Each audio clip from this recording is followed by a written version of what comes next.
Nick Bahe Podcast. We're back. Bo Ruud, Nicholas Allen Bahe. We're brought to you by Pella Windows and Doors. PellaOmaha.com. Make sure you check out the showrooms, Omaha and Lincoln. Great place to start.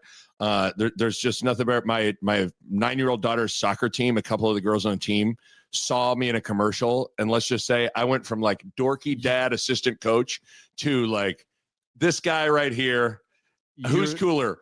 Uncle Jesse or Coach Nick? That's what, right? I mean, Nick, in the end, women love famous men. That's how it works. I guess that's true. I am famous. Yeah. I am famous. And I'm famous for the right reasons because Pella Windows and Doors is fantastic. They've done work on my home. They're great. Again, showrooms, Omaha and Lincoln, PellaOmaha.com. All right. He's Bo Ruud. I'm Nick Bahe. Bye week in the books. Mm-hmm. Okay. You and I had very different bye weeks. I went to Las Vegas with some of our homies, and I watched an astronomical amount of football. Yep.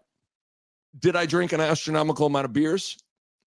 I will plead the fifth. My client, Nick Bahe, pleads the fifth on the astronomical amount of beers question. I think you can hear it in your voice. And did you or did you not smoke a cigar and think you're Michael Jordan? I've never smoked a whole cigar.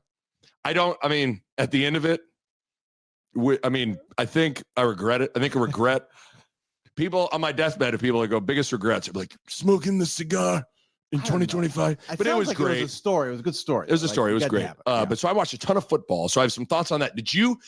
Was it like a weekend where you got to watch? Because sometimes when Nebraska is not playing, it frees you up to like. Yeah, I had like a sort of like a birthday party with kids where there was games on. So I got to see snippets of games. Yep.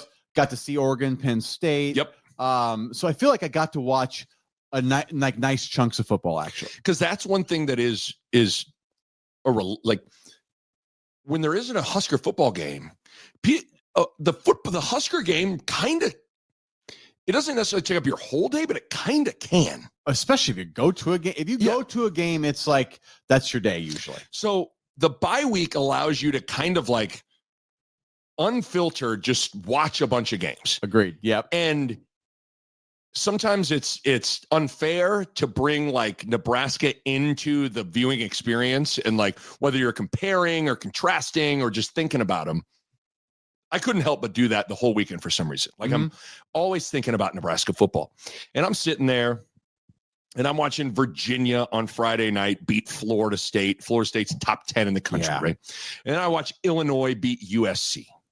And then I watch Indiana go to Iowa City and beat the Hawkeyes and beat them at their game. Like Kirk Ferentz drug Cignetti into the mud and said, "Oh, you want to score 63 points? Are you comfortable in a 10-10 game with a ridiculous amount of punt?" Like that's what Ferentz does. I love it. I know other people don't, but Iowa finds a way to win that game. And I guess I left going.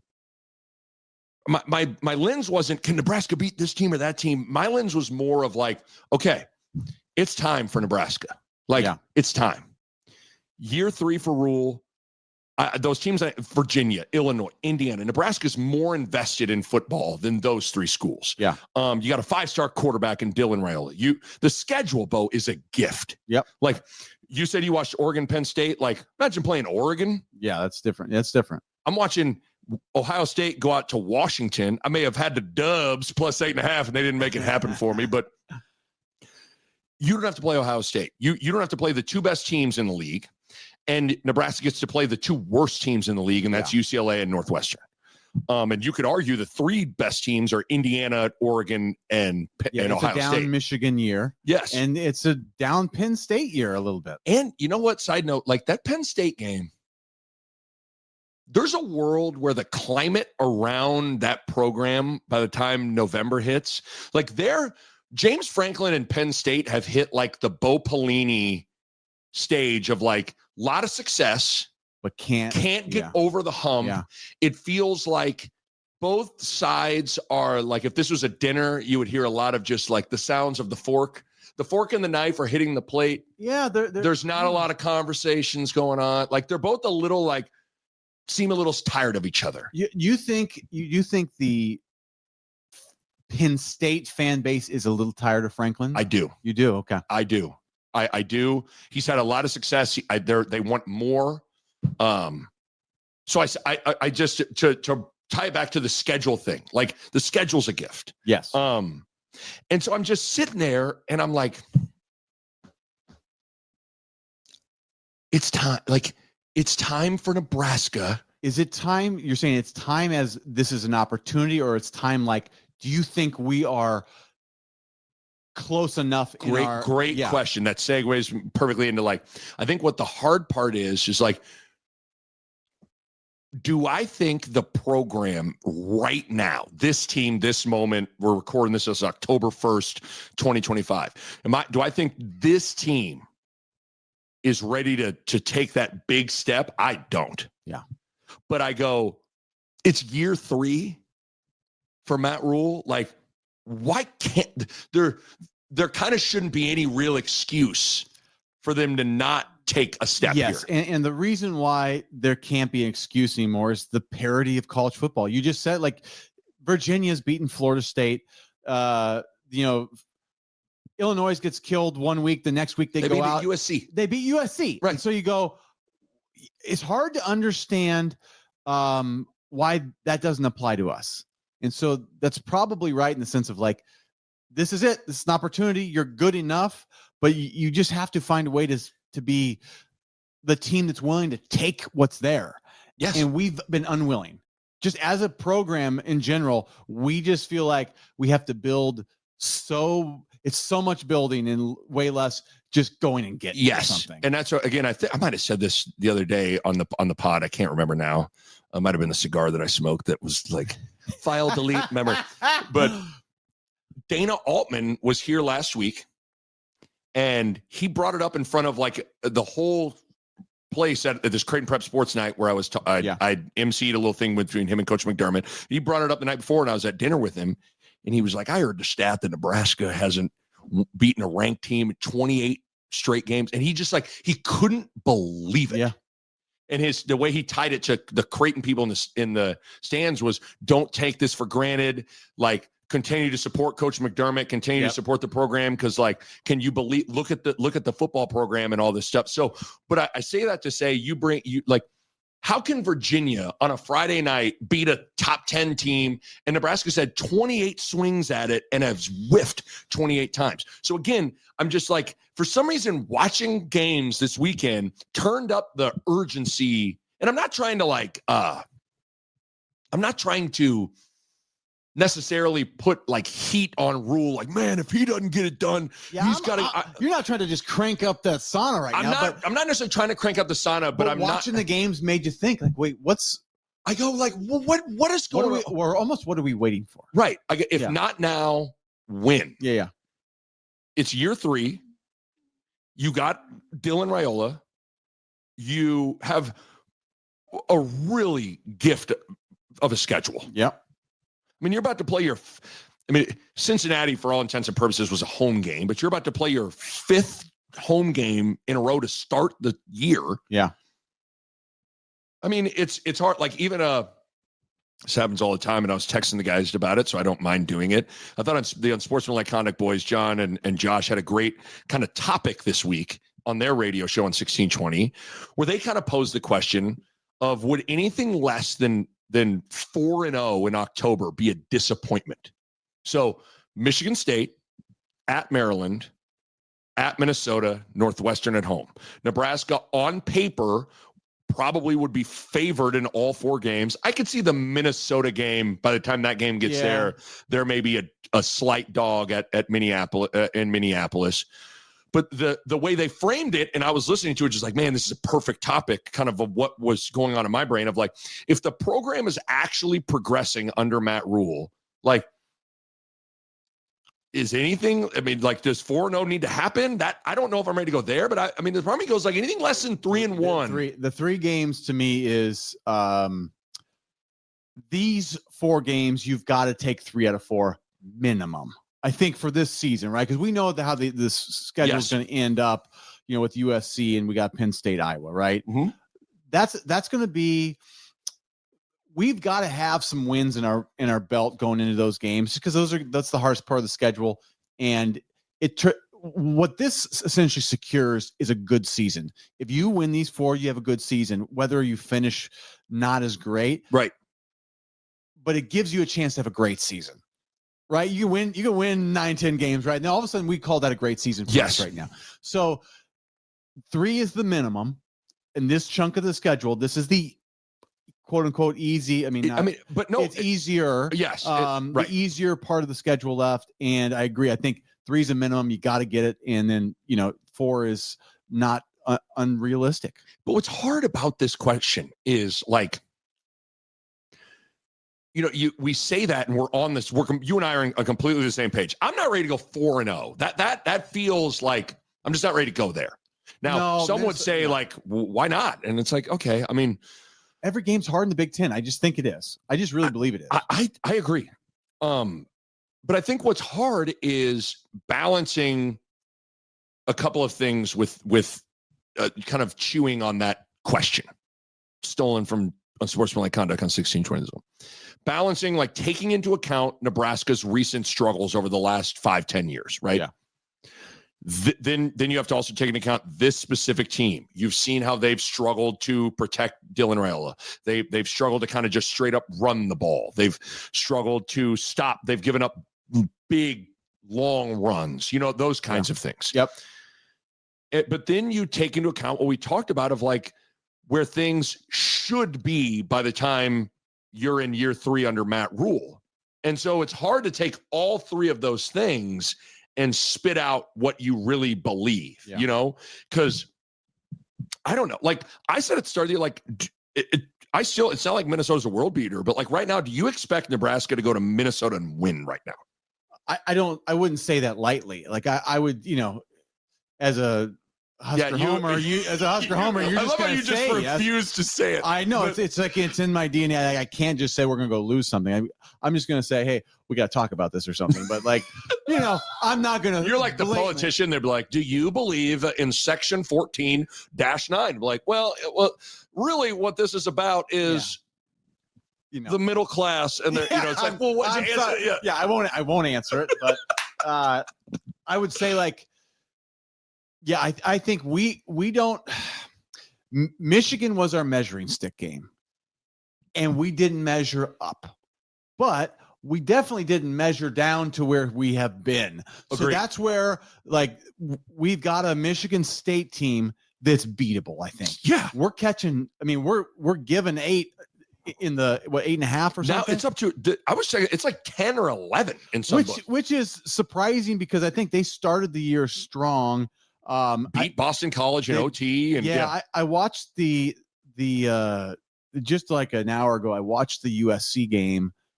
I went through it quick just to see kind of what they were. I mean, and USC kind of ran through them. It was 31-10 maybe. It was 31-10. Yeah. USC turned it over. And kind of let them back into the game, but they still pulled away. But I mean, they weren't stopping USC very well. The defense has some holes in it, but the QB can throw it.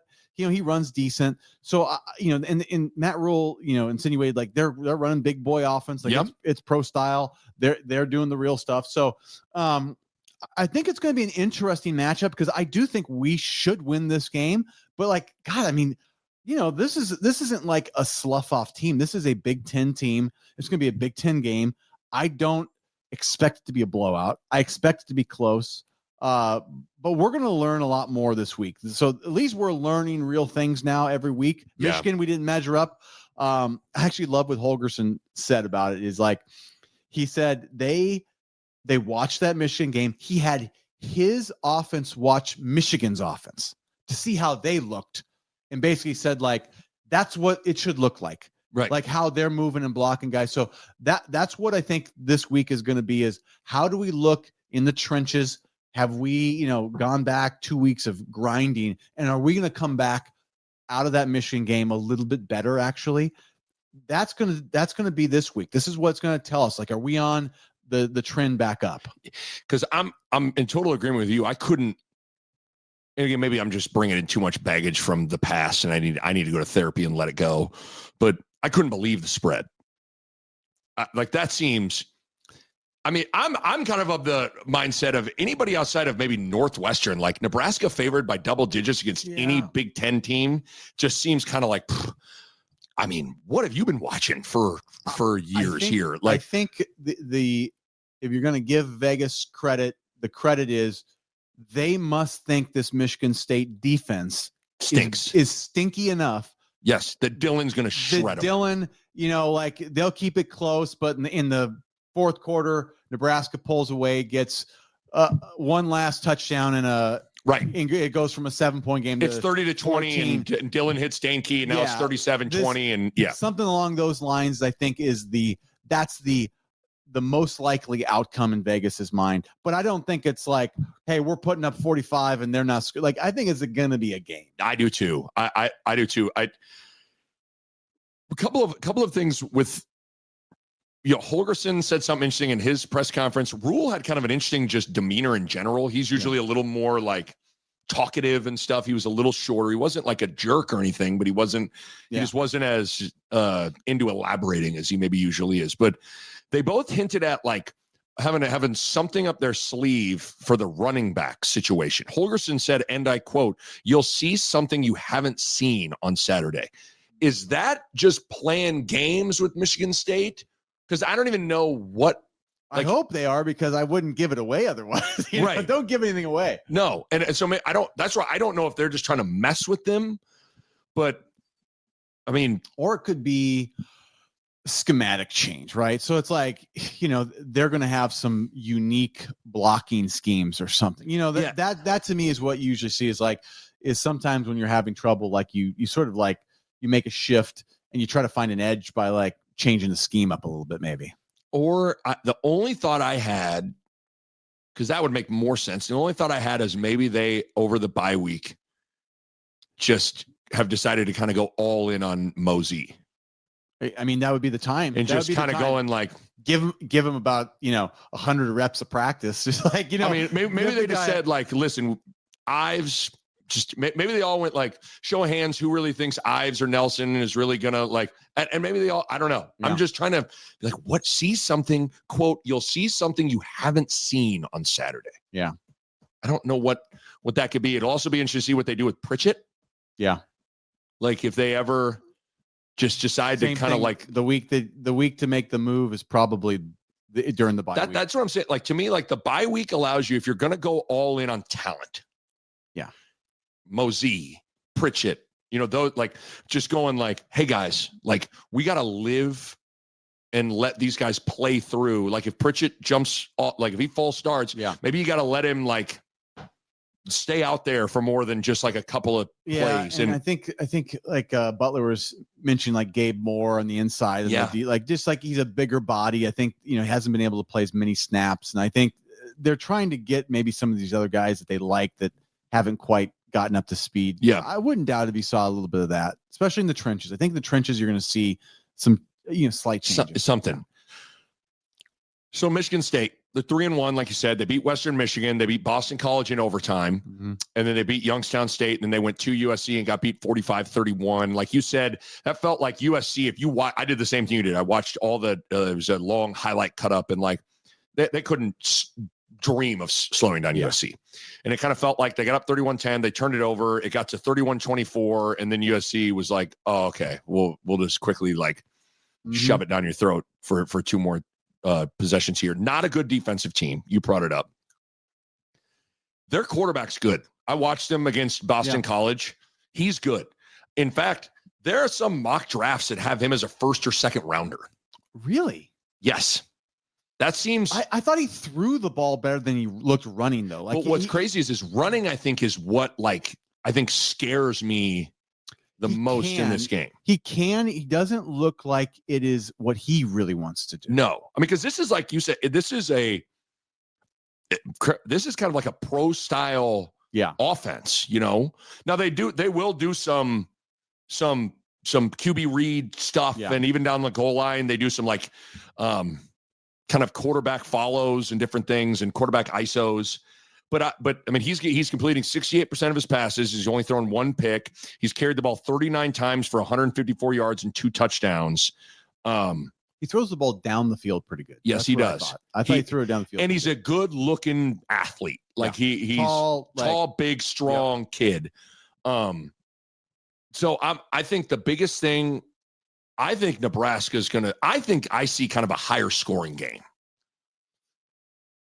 Yeah, I would probably agree. That's, when you say that, though, that means like there's going to be some concerns on our side, right? Because like I think there will be. Yeah. I think Aiden Childs is going to get loose. Yeah. It's weird. I don't know why. I mean, are you fully buying into like the degree of like Nebraska #1 pass defense in the country? Are you buying that? Maybe not all the way. This if you said though there's going to be, let's call it 70 plus points scored in this game. I don't know. Yeah, I'm not going there. Are you thinking? No, I'm saying if you were to say it's going to be somewhere between 65 and 70 plus points, I'll say we're going to win that game. Mm-hmm. I really believe we will. In a weird way, I feel like the closer the game, the more I feel like we're going to lose. Or like, does that make sense? Like the lower scoring and closer it is, the more we have a chance to lose. Yes. The higher scoring the game is overall, I feel more confident. If it's 52 to 45, or 48 to 38 or something like that. Like I feel like that's we're going to be the 48. I agree. I agree with you. I just the #1 pass defense thing is interesting because you know what else I watched? I watched Cincinnati go out and beat Kansas, and the one thing that you got to is inarguable is ever since Cincinnati played Nebraska, Sorsby and Cincinnati have been lighting it up. Yeah. And so you go, But what's weird is the last time I felt like Nebraska's secondary was garnering this kind of talk, whether it be statistically or just how we discuss them, was 2010. Yeah.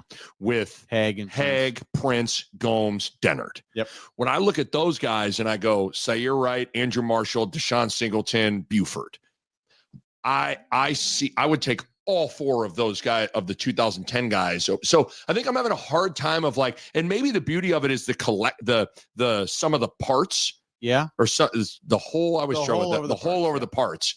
And it's the whole picture of it that makes it as good as it is. Maybe I'm getting too caught up in like individual stars. Yeah, they're playing good football. Yeah, the hell yeah, they are. They're dialed into what they're doing. Butler seems to have a great feel for that. He mentioned in his press conference, like he just feels like they've got that part of the game going really well. Yeah. And he was pretty honest saying like, hey, if there's one area of concern, right, it is the running game, and he was pretty open about that. So I agree with you. Like, I don't think anybody's like a star, but Sierra Wright and Andrew Marshall are like, they're climbing up the list of like, oh, these guys are guys you got to actually keep an eye on for all Big Ten teams. Like that's a real thing.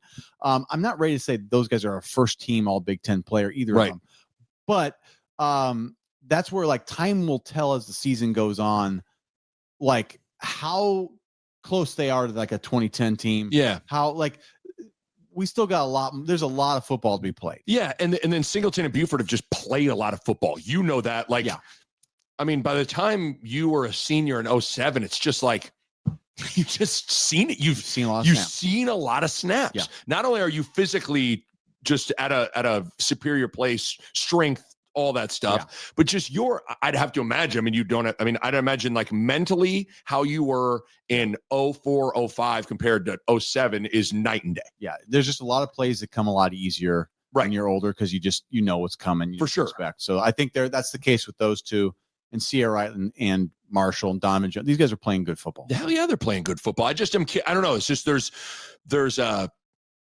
I'm curious to watch if that billing so far, that they can kind of continue to live up to that. Because really, by every statistical metric, they are the numero uno pass defense in the country. They've not given up long pass plays. It's impressive. I think you need to have 3 more games for that sample size to be real, though. Like 3 more games, we'll know what we have. You don't have to get through the whole season, but I think if you get through 3 more games and we're still in that like top cat, like I think that's going to tell the story. Right. And that's where we talked a little about this of like at what point, like 4 games into the season, you can kind of start to chew on statistics to a certain degree.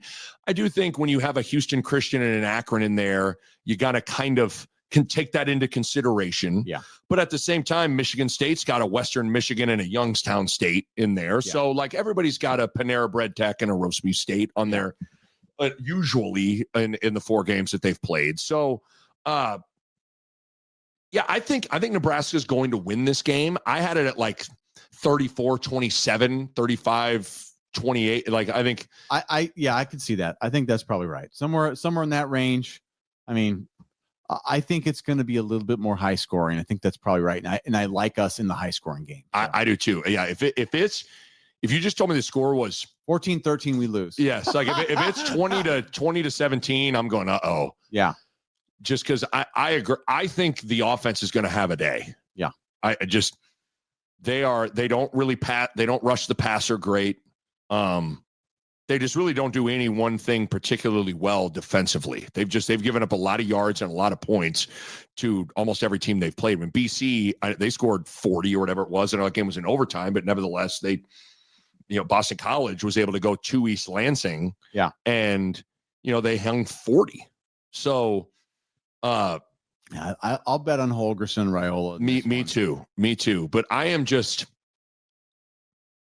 so excited for whether it's how I started the conversation of like the urgency of the moment for Rhule. I'm just so excited to like find out. Yeah, I think I'm really excited. You had a big opportunity to prove something or to achieve something you haven't really done in a while against Michigan. And unfortunately you didn't get that, but I'm with you. I didn't it wasn't a normal, it wasn't like Indiana last year or you just got embarrassed. I don't know how anybody could walk away from the game against Michigan. It was like, I was embarrassing. It wasn't embarrassing at all. It's a game. Like you're just playing a game. You didn't play your best game and you lost by little like that. That's a little bit more feeling like we're at least in the conversation or something. Right. You know what I was thinking about too? I don't know if you and I have really talked about this. Matt Rhule has brought up he's even referenced the year 3 thing. Mm-hmm. With him and his track record. And that gets brought up a lot just in general. So not only by him, but media or whatever. The year 3 thing, I did a whole thing on this in the summer. I could pull up the document on it. I dove into a bunch of different shit with it. And the year 3 thing, I don't know if it fully applies to now. For a variety of reasons. Number one, college football is just way different now than when Matt Rhule was at Temple and Baylor because of the portal and NIL and just things are totally different. I would say things are different since Matt Rhule was hired 3 years ago. Yeah. It's like it's year 3, but the college football changed so much in 3 years. I don't think the year 3 thing, you're right, it doesn't matter as much. But even when we hired him, it seemed like it did. Agree. Because he was doing the whole remember the whole. It's just, it'd be interesting to go back and just Google Matt Rhule hired and read whether it was what Trev was talking about or what he was talking about. Remember, they were going to be the premier developmental pro, that was going to be their whole thing. But the transfer portal and NIL, it makes it hard to kind of it made it so essentially it's not that you don't have to still build a program, you still do, but you now have to build it differently. So it's here's what Matt Rhule did at Temple. It's that's great, but what's Matt Rhule doing in this universe? Because this universe is a little bit different.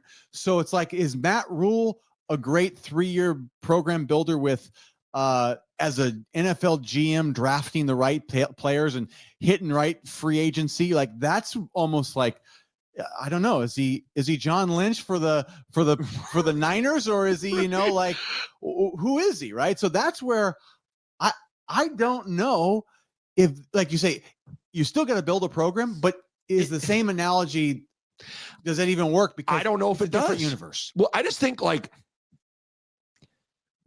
the other, so not only is it a different universe, I also think how he did things in year 1 and year 2 leading into year 3 is different. If you look at what he did at Temple and Baylor, he played he took his lumps with young dudes. Yeah. And then by the time year 3 hit, those guys had played a lot of football together, and there was excellent continuity with the coaching staff and with the roster. Yeah. And This year, although it's an upgrade, it's like you got a new OC, a new DC, a new special teams coordinator, new wide receivers, new D line, like new wide receiver coach, like it's all social media. You're doing. He's like true CEO. He's truly letting everybody like have more like a decentralized coaching tree where it's like you really coach, I'm overseeing, and it's like it's just different, and that's okay. I think he's doing the right things, right? But you're very right. Like, I don't think it's the same narrative we can even talk about. So that's why I kind of like I cringe isn't the right word, but like I kind of when I hear like the year 3 stuff now, I'm like, if you dig into it just a little bit, like it's not fully the same. Now I get it from like the Zoom way out. Like the reality is by the time year 3 hits of a coaching regime, you can see if it's starting to do this for the YouTube audience, if it's going up or if it's going in the wrong direction. Like I just pulled up the document. I wrote this at a coffee shop in the summer and I was like, just high on cigars. So it's the fall, I guess, right? Yeah. Fall, yeah. So I said, at Baylor in year 3, let's take a quick peek at the top dudes. Okay. Charlie Brewer was entering his 3rd year under Rhule as a starter. Denzel Mims, leading wide receiver, was with Rhule entire time at Baylor, already had a 1,000-yard receiving season under his belt. John Lovett, leading rusher, was entering his 3rd year at Rhule and had produced. JaMychal Hasty, second leading rusher, was entering his 4th year and 3rd year with Rhule. Leading tackler, entering his 3rd year. Leading guy with sacks, entering his 3rd year with Rhule. I could go on, but and then even with the coaching staffs, Phil Snow was the defensive coordinator. I'd been with Rhule the whole time. Like all those things, like continuity reigned supreme. Yeah. Going into these year 3s. That's not really, I don't necessarily look at this situation and see that. So whether it be pick anything that's of all the changes that have just happened in the sport at large or just individually how he's been doing it, in conclusion, Your Honor, I think the year 3 thing is a bunch of hooey. I rest my case. Sustained. So I don't know. But everybody points to that, including Rhule. Rhule. And so it just is it's the bye week did a number on me. I think it was a cigar. Maybe there was something else in that cigar. Smoking that cigar. It's a cigar laced with like hot seat. Oh, I didn't say that. I didn't tell you there was a hot seat inside of that cigar. I was like, God, I'm really wanting to. No, and I'm not. I'm not like this. This conversation is not meant to like get out the pitchforks and stuff and whatnot. It's not at all. No, but I get it. Like there is a. Do you not feel like that though? Do you not watch Illinois beat USC and go like, what the hell? And then watch Indiana go to Iowa.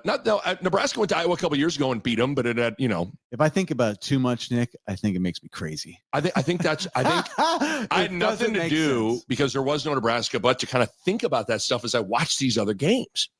And I'm just like, and I watch Ohio State and I'm like, fuck, those guys are good. Yeah. And I watch Oregon and I'm like, damn, those guys are good. And I'm like, you ain't playing those guys.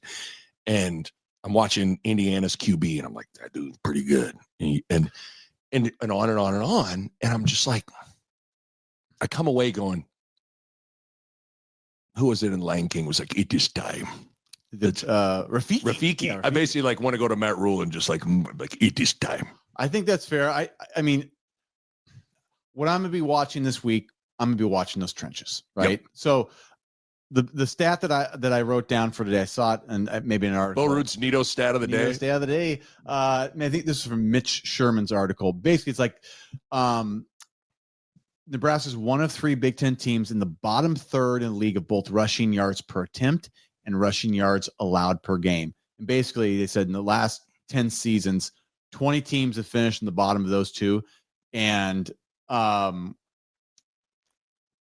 teams in the Big Ten have finished in the bottom third in both categories. They won a total of 43 conference games, 23.9% rate. Wow. So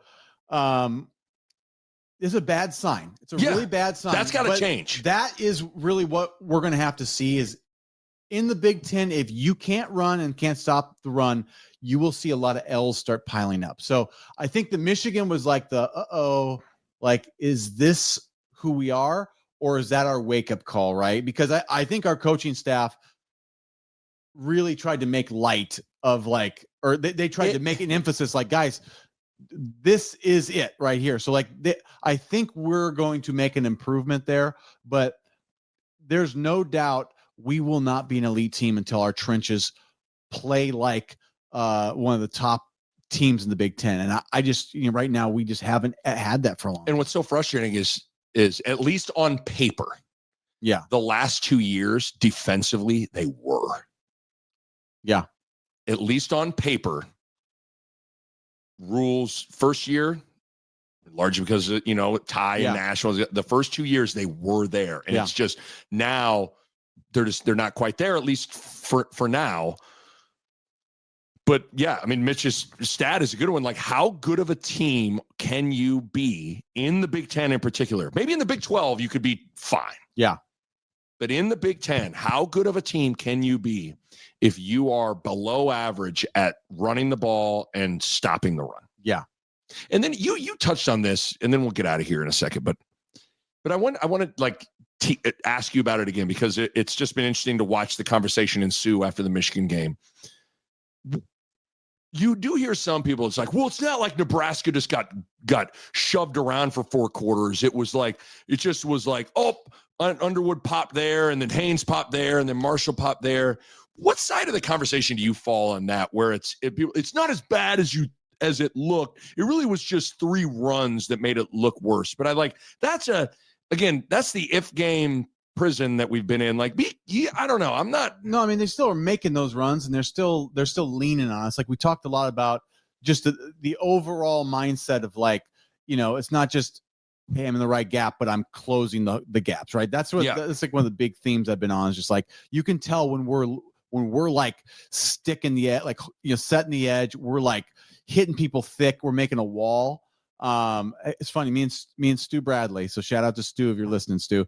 We had like a long talk yesterday. We were talking about like this specific thing. And like Stu made a great point. Like, a lot of, like, he learned this at the Eagles under Jim Johnson, who's like one of the all-time greats. Yeah. But a lot of like great defense is not about just, it's about forcing a runner to stop their feet.